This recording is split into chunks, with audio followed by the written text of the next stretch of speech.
Hello students, let's see this question. The question says size of a nucleus was obtained by the equation r is equals to r naught a की power 1 by 3 where r small r is the radius of the nucleus of mass number a and r naught is the constant whose value is equals to 1.5 into 10 to the power minus 15 meter, and it is given that 1 AMU is equals to 1.66 into 10 to the power minus 24 gram. Question है what is the density of a nucleus of mass number A. अगर आपको एक nucleus दिया है जिसका mass number क्या है ए है, तो उसका न्यूक्लियस का डेंसिटी क्या होगा। ठीक है, अब यहां से कुछ चीजें आपको समझनी है। दैट डेंसिटी क्या होती है, मास अपॉन वॉल्यूम होता है। ठीक है, अब इस केस में जो न्यूक्लियस है, न्यूक्लियस का जो मास होता है वो उसका मास नंबर होता है। बेसिकली मास नंबर क्या होता है, total of number of neutrons and protons present in the nucleus, और वही क्या होता है, इसका मास नंबर होता है। तो ये मास नंबर किस में होता है, मैं यहाँ से एक एक करके चीज लिख सकती हूँ। That mass is equals to क्या हो जाएगा, ए एएमयू। एएमयू में तो आएगा मास, ठीक है, क्योंकि न्यूट्रॉन का मास एएमयू में और आपका प्रोटॉन का मास एएमयू में। अब एएमयू को मैं ग्राम्स में कन्वर्ट कर सकती हूँ, कैसे, a multiply 1.66 into 10 to the power minus 24 gram.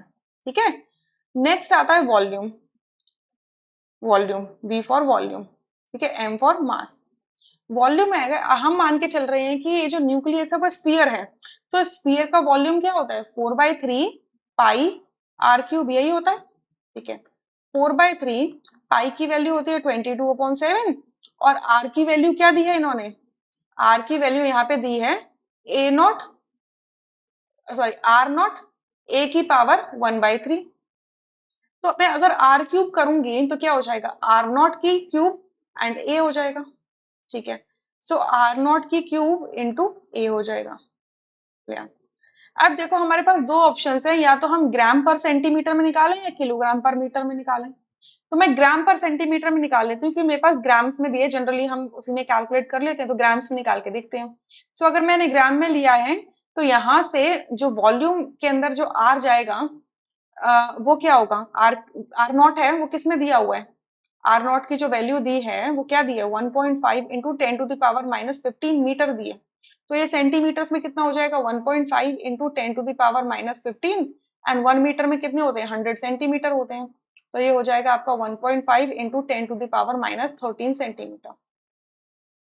Clear. अच्छा, तो आपको क्या करना है, ये आपका वॉल्यूम मिल गया, तो इनकी वैल्यूज डाल दो इसके अंदर, डेंसिटी के अंदर।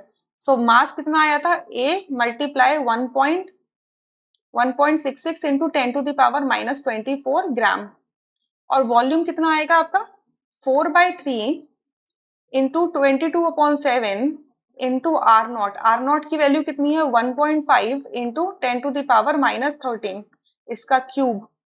अच्छा, एंड मल्टीप्लाई विथ ए से ए कैंसिल हो जाएगा, और ये पूरा किसमें आएगा, सेंटीमीटर क्यूब में आएगा। तो इसको सॉल्व करो, देखो पावर क्या बचेगी, 10 की पावर माइनस 24 है, और यहाँ पर कितनी है, 10 की पावर माइनस 39 है। तो ये सॉल्व होके कितना आएगा, 10 की पावर 15, और बाकी नंबर्स को आप क्या कर लो, सॉल्व कर लो, बाकी नंबर को आप सॉल्व करो। सो 1.66, ठीक है। और ये देखो, ये जो 3 है और ये जो 7 है, ये रेसिप्रोकेट होके ऊपर चले जाएंगे। सो मैं मल्टीप्लाई कर देती हूँ, दैट 3.66 मल्टीप्लाई 3 मल्टीप्लाई 7, ठीक है। अच्छा, फिर इसको होल डिवाइड करना है किससे, 4 मल्टीप्लाई 22 मल्टीप्लाई, और 1.5 का क्यूब करना है, 1.5 मल्टीप्लाई 1.5 मल्टीप्लाई 1.5, तो ये आता है सॉल्व करके 0.1173। ठीक है, ये आता है, ये आएगा ग्राम पर सेंटीमीटर क्यूब। ठीक है, अब इस डेसिमल को अगर मैं एक डिजिट क्या कर दूं, राइट में शिफ्ट कर दूं, तो पावर क्या हो जाएगी, एक डिग्री कम, एक कम हो जाएगी। सो 1.17 इंटू 3 को मैंने हटा दिया राउंड ऑफ करके, ठीक है, इंटू 10 टू द पावर 14 ग्राम पर सेंटीमीटर क्यूब आती है। क्लियर। लेकिन तो यहाँ से हमारा सेकंड ऑप्शन करेक्ट हो जाता है। अच्छा, फर्स्ट ऑप्शन होगा नहीं, फर्स्ट ऑप्शन इनकरेक्ट होगा। ठीक है, नन ऑफ दिस ये हो नहीं सकता। अगर इसको सेंटीग्राम केजी पर मीटर क्यूब में करना है, तो केजी पर मीटर क्यूब में करने के लिए भी एक बार सॉल्व कर लेते हैं, कि क्या पता हमारे दोनों ऑप्शंस करेक्ट हो यहाँ से। क्लियर। तो ये मीटर एज इट इज रहेगा, इसको बस केजी में लिखेंगे तो क्या लिख देंगे, 1.66 into 10 to the power minus 27 7 kilogram, क्योंकि 1 ग्राम में कितने होते हैं 10⁻³ किलोग्राम होते हैं ना, तो 10⁻³ इंटू 10⁻24 तो हो जाएगा 10⁻27। सो अगर मैं इसको किलोग्राम पर मीटर क्यूब में डेंसिटी निकाल के देखूं तो ये हो जाएगा density is equal to mass क्या होगा, same A multiply 1.66 into 10⁻27 divided by volume 4/3 into 22/7 into 1.5, इसको मीटर्स में रहने देंगे तो 1.5 इंटू 10⁻15 का होल क्यूब इंटू ए से ए कैंसिल। सो आप फिर इसको सॉल्व कर लो। सो देखो 1.6 को मल्टीप्लाई करोगे 3 से एंड 7 से, और डिवाइड करोगे 4 से, 22 से एंड 1.5 के क्यूब से, तो ये वैल्यू तो आएगी 0.1173 एज इट इज। और बट पावर्स में क्या हो जाएगा, 10⁻27 मल्टीप्लाई 10⁻45, क्योंकि 10⁻45 नीचे है डिनोमिनेटर, ऊपर जाके 45 हो जाएगा।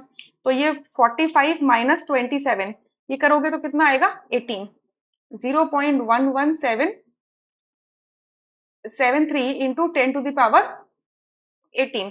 अब इसके डेसिमल्स को अरेंज करोगे तो ये जाएगा 1.17 इंटू 10⁻17 किलोग्राम पर मीटर क्यूब। यहाँ पे पॉजिटिव 17 आ रहा है, यहाँ पर क्या लिखा है नेगेटिव 17, इस वजह से थर्ड ऑप्शन गलत हो जाता है। I hope you understood this question. Thank you.